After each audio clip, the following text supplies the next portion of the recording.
Presidente, ibibigay ko sa inyo ang Bangsamoro. Ipirmahan ko yan kahit makulong ako. Yung nakaupo po siya, kahit sabi niya, makulong ako ay kapirmahan ko, ibibigay ko sa inyo para may peace ang Bangsamoro. Ngayon, nanawagan po ako sa mga Bangsamoro. Oras natin ngayon. Hindi ibig sabihin ng pagbabayad tayo ng utang na loob. Nagbigay siya sa atin para sa lahat ng mga Moro na nakikinabang sa lahat dito sa Pilipinas.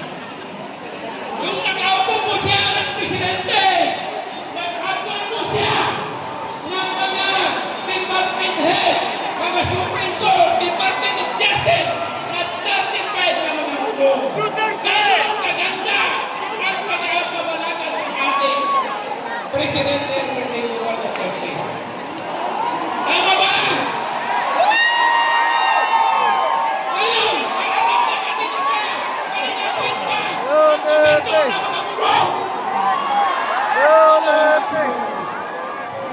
Hindi ko sa 35 ng mga Moro.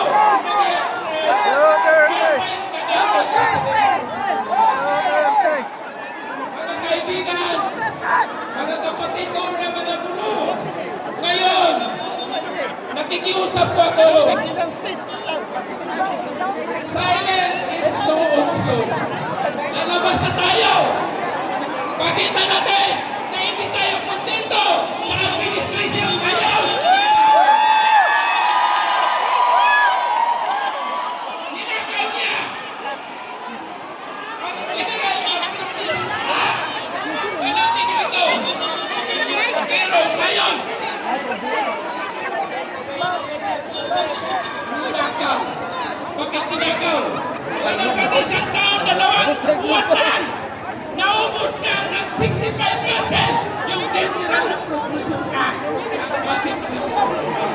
Paano mag-sustain yung 35% sa 10 months? Yan, sino ng bayan? Sana tayo